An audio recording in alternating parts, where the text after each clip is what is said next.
توبہ کرے.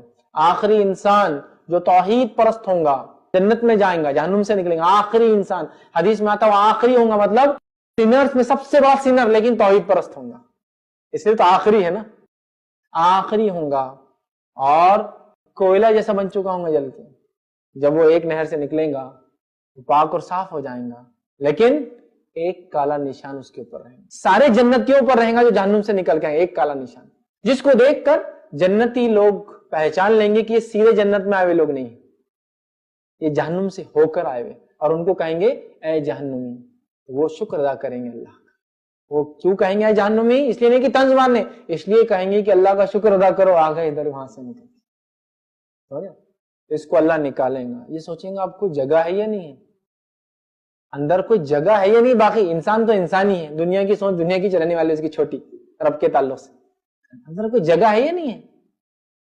وہ کہیں گے, اللہ پوچھیں گے کیا چاہیے میرے بندے, تو کہیں گے اللہ بس زیادہ کچھ نہیں, بس جھانکنا چاہتا ہوں اندر. امید بھی نہیں ہے اس کو جگہ کی, دیکھنا چاہتا ہوں کیسا, اس کے علاوہ کچھ, تو کہیں گے بس اس کے علاوہ کچھ چاہیے ہی نہیں میرے کو.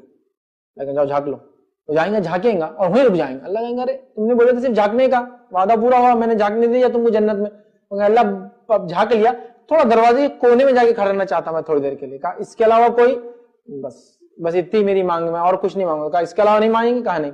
کھڑے ہو جاؤ, دروازے کے بازو جا کے کھڑا ہو جائیں گے. اللہ کہیں گے ہو گیا, کھڑے ہو گئے, جھانک بھی لیا, اب چلو. تو کہیں گے اللہ بس تھوڑی دیر بس یہاں رک جانا, بس اتنا, اس کے علاوہ کچھ ڈیمانڈ نہیں, اس کے علاوہ کچھ بھی ڈیمانڈ.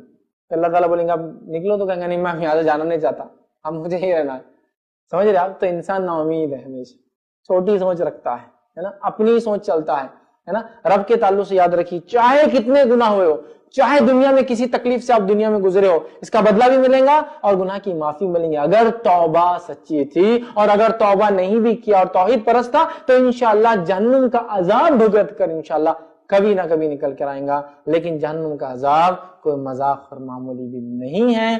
حدیث کے اندر آتا ہے جہنم کا سب سے ہلکا عذاب جن لوگوں کو ملیں گا, یہ وہ ہوں گا جن کو 2 آنکھ کی جوتیاں پیروں میں پہنائی جائیں گی, جو ٹخنوں تک ہوں گی, ان کے صرف یاد رکھیے آئیں گی. لیکن اس کی تپش, شدت, تکلیف اتنی ہوں گی کہ بھیجا سر میں ایسا کھولے گا جیسا ہانڈیا میں کھانا ابلتا ہے. لیسٹ تکلیف ہے یہ, سب سے کم, یہ سب سے کم. سمجھ رہے آپ, یہ بھی انسان کے بس کی باہر کی تکلیف ہے, یہ بھی انسان کے بس کے باہر کی تکلیف ہے.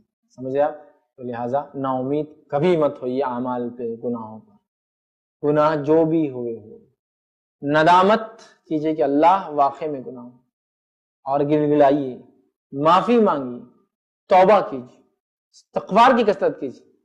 کوئی بھی گناہ انشاءاللہ آپ نے کیا ہو, اللہ تعالیٰ ضرور معاف. لیکن میں پھر کہہ رہا ہوں, میں یہ کہہ کر آپ کو گناہوں کی دعوت نہیں دے رہا ہوں.